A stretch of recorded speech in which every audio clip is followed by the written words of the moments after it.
Assalamualaikum warahmatullahi wabarakatuh. Perkenalkan, nama saya Mawada dari HKS 4A. Aku memaparkan dari mata kuliah aspek hukum ekonomi. Adapun materi saya itu tentang pengkreditan dan pembiayaan. Pengertiannya itu tentang kredit.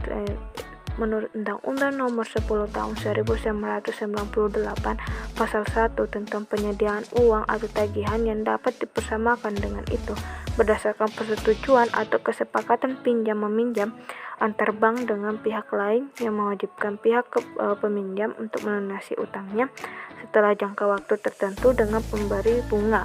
Adapun pengertian pembiayaan menurut Undang-Undang Nomor 10 Tahun 1998 Pasal 1 tentang penyediaan uang atau tagihan yang dapat dipersamakan dengan itu berdasarkan persetujuan atau kesepakatan antar bank dengan pihak lain yang mewajibkan pihak yang dibiayai untuk mengembalikan uang atau tagihan tersebut setelah jangka waktu tertentu dengan imbalan atau bagi hasil.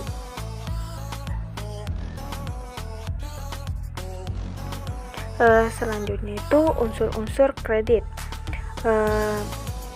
Terdapat 5 unsur. Yang pertama, kepercayaan, yaitu suatu keyakinan pemberi kredit atau bank bahwa kredit yang diberikan baik berupa uang, barang, dan jasa akan benar-benar diterima kembali di masa tertentu di masa datang. Yang kedua itu kesepakatan. Di samping unsur kepercayaan di dalam kredit juga mengandung unsur kesepakatan antara si pemberi kredit dengan si penerima kredit.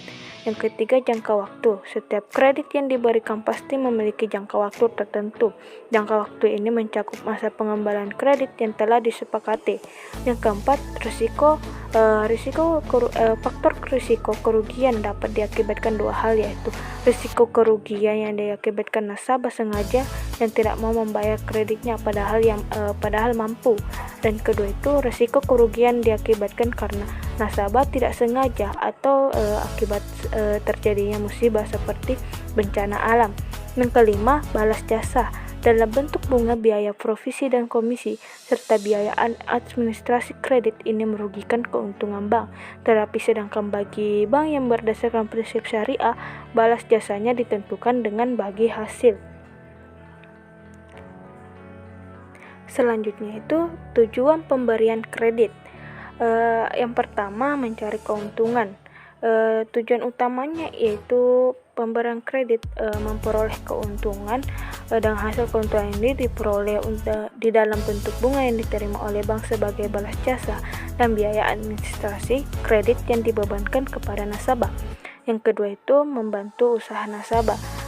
Adalah untuk membantu usaha nasabah yang memerlukan dana, baik dana untuk investasi maupun dana untuk modal kerja. Dengan dana ini tersebut, maka pihak debitur akan dapat mengembangkan dana dan memperoleh usahanya. Dalam ini baik bank maupun nasabah sama-sama diuntungkan. Yang ketiga itu membantu pemerintah. Tujuan ini membantu pemerintah dalam berbagai bidang. Bagi pemerintah semakin banyak kredit yang disalurkan oleh pihak perbankan, maka semakin baik. Mengingat semakin banyaknya kredit berarti ada kecurangan dana dalam rangka peningkatan pembangunan di berbagai sektor, terutama sektor real. Selanjutnya, fungsi kredit. Fungsi kredit menurut Kashmir buku 2013 halaman 117 sampai 119. Fungsi kreditnya itu sebagai berikut, antara lain itu: satu, meningkatkan daya guna uang. Dengan adanya kredit dapat meningkatkan daya guna uang. Maksudnya jika uang hanya disimpan saja di rumah tidak akan menghasilkan sesuatu yang berguna. Yang kedua itu meningkatkan peredaran dana dan lalu lintas uang. Dalam hal ini uang diberikan atau disalurkan akan beredar dari satu wilayah ke wilayah lainnya. Yang ketiga itu untuk meningkatkan daya guna barang. Kredit yang akan diberikan oleh bank akan dapat digunakan oleh si debitur untuk mengelola barang yang semula tidak berguna menjadi berguna atau yang bermanfaat. Yang keempat itu meningkatkan peredaran barang, di mana kredit dapat pula menambah atau memperlancar arus barang dari satu wilayah ke wilayah lainnya, sehingga jumlah barang yang beredar dari suatu wilayah ke wilayah lainnya bertambah, atau kredit dapat pula meningkatkan jumlah barang yang beredar. Selanjutnya itu tentang analisis pembiayaan. Yang pertama itu tentang kepribadian atau watak. Sifat atau watak dari orang-orang yang diberikan kredit benar-benar harus dapat dipercaya. Kemampuan atau kesanggupan dan adalah analisis yang mengetahui kemampuan nasabah dalam membayar kredit. Kemampuan ini dihubungkan dengan latar belakang pendidikan dan pengalamannya selama ini dalam mengelola usahanya, sehingga akan terlihat kemampuannya dalam mengembalikan kredit yang disalurkan. Yang ketiga itu modal atau kekayaan. Adalah menganalisis dari sumber mana saja modal yang ada sekarang ini, termasuk persentase modal yang digunakan untuk membiayai proyek yang akan dijalankan, beberapa modal sendiri dan beberapa modal pinjaman. Selanjutnya itu jaminan adalah jaminan yang diberikan calon nasabah, baik yang bersifat fisik maupun non fisik. Yang kelima, kondisi adalah penilaian kondisi politik, ekonomi, dan sosialnya yang ada sekarang dan diprediksi untuk di masa yang akan datang. Kemudian materi selanjutnya itu jenis-jenis pembiayaan. Yang pertama, pembiayaan murabah merupakan transaksi menjual barang yang menyatakan harga perolehan dan keuntungan yang disepakati oleh penjual dan pembeli. Yang kedua, pembiayaan istihna, pembiayaan yang disediakan bank mulai dari proses produksi sampai menghasilkan barang jadi. Yang ketiga, pembiayaan korat merupakan pinjaman kebajikan atau lunak tanpa imbalan, biasanya untuk pembelian barang-barang fungsional, yaitu barang yang dapat diperkirakan dan diganti sesuai dengan berat, ukuran, dan jumlahnya. Yang keempat, pembiayaan musyarakah adalah pembiayaan yang dilakukan oleh pihak bank syariah atau bank muamalah untuk membiayai suatu proyek bersama antar nasabah dengan bank. Yang kelima, pembiayaan mudharabah. Pembiayaan ini merupakan bentuk pembiayaan bagi hasil ketika bank memiliki dana atau modal yang biasa disebut sahabul mal sebagai penyedia modal 100% kepada pengusaha sebagai pengelola yang bisa disebut dengan mutaharib untuk melakukan aktivitas produktif dengan syarat bahwa keuntungan yang dihasilkan akan dibagi antara mereka menurut kesepakatan yang ditentukan sebelum dalam akad yang sebesarnya dipengaruhi oleh kekuatan besar, dipengaruhi oleh kekuatan pasar. Selanjutnya itu tujuan pembiayaan. Secara umum tujuan pembiayaan dibedakan menjadi dua kelompok besar, yaitu tujuan pembiayaan untuk tingkatan makro dan tujuan untuk tingkatan mikro.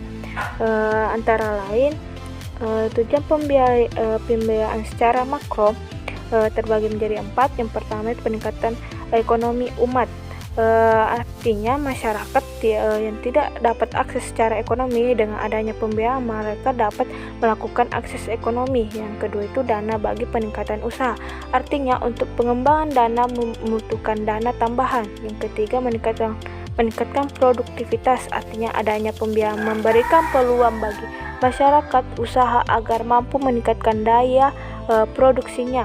Yang keempat, membuka lapangan kerja baru, artinya dengan dibukanya sektor-sektor usaha melalui penambahan dana pembiayaan, maka sektor usaha tersebut akan menyerap tenaga kerjanya.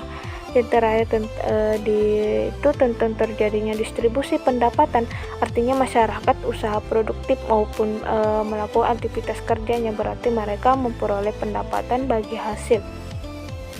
Adapun untuk menurut tujuan pembiayaan secara mikro, pertama, upaya mengoptimalkan laba, artinya setiap usaha dibuka memiliki tujuan tertinggi yaitu menghasilkan laba usaha. Yang kedua, minimalkan risiko, artinya usaha yang dilakukan agar mampu menghasilkan laba yang maksimal, maka pengusaha harus mampu minimalkan risiko yang mungkin timbul. Yang ketiga itu pendaya gunaan sumber ekonomi, artinya sumber daya ekonomi dapat dikembangkan dengan melakukan pencampuran antara sumber daya alam dan sumber daya manusia serta sumber daya modalnya. Yang keempat, penyaluran kelebihan dana. Artinya dalam kehidupan masyarakat ini ada pihak yang memiliki kelebihan sementara ada yang kekurangan.